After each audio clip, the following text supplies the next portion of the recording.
dispose d'un concept qui s'appelle la ligne de temps. Toi, là, Clémence, pour que tu vois, d'accord? Bouge pas, Alexandre. Si j'ai identifié Alexandre comme étant un problème pour moi et que je suis là, à cette distance-là, je vais fuir, d'accord? Je vais pas chercher à engager le combat. Je ne connais pas, c'est peut-être un champion de boxe, et je vais ramasser. Peut-être qu'il a des armes, j'ai pas envie. Okay, c'est ce que vous devez comprendre. Peut-être si je suis dans la rue, changer de direction, changer de trottoir. Okay, là, on est dans les préventions, on évite. Stratégie d'évitement. Peut-être à cette distance-là, m'approche pas, va-t'en, dégage. Ok, je vais crier. Criez pas au viol, ça marche pas. Et crier. À partir du moment où j'arrive sur ces distances-là, ça sera compliqué pour moi de fuir parce qu'il est vraiment proche. Parce qu'à cette distance-là, ce qu'on fera, c'est qu'on viendra utiliser les pieds, frapper pour le garder à distance de pied. Toujours. D'accord? Si jamais ça n'a pas marché et qu'on se retrouve là, ben c'est les points. On ne laisse pas approcher. Si jamais tout ça, ça merde, après il y a les techniques.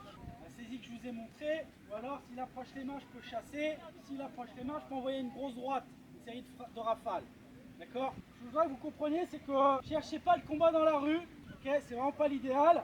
Ce ne sera pas forcément à notre avantage. On va éviter. Si on n'a pas le choix, il faudra se préparer, utiliser les armes qui sont les nôtres.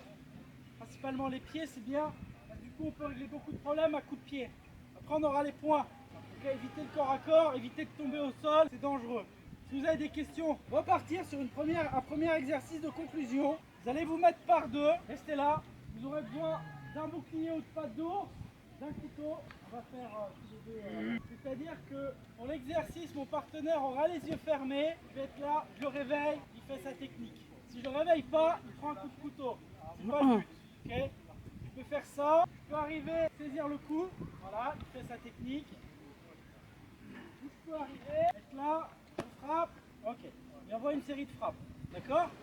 Sur cet exercice-là, vous devez être irrégulier. Vous le réveillez toutes les 10, 15, 20 secondes. Il ne faut pas qu'il compte dans sa tête pour savoir quand ça arrive. Ok, vous devez le surprendre. Couteau, frappe, saisie du coup. Est-ce que vous avez des questions? Après que vous ayez fait votre technique, vous allez me faire ce que j'ai noté. J'ai rien noté, donc vous ne faites rien, vous fermez les yeux. Vous avez de la chance, vous avez fait assez de pompes.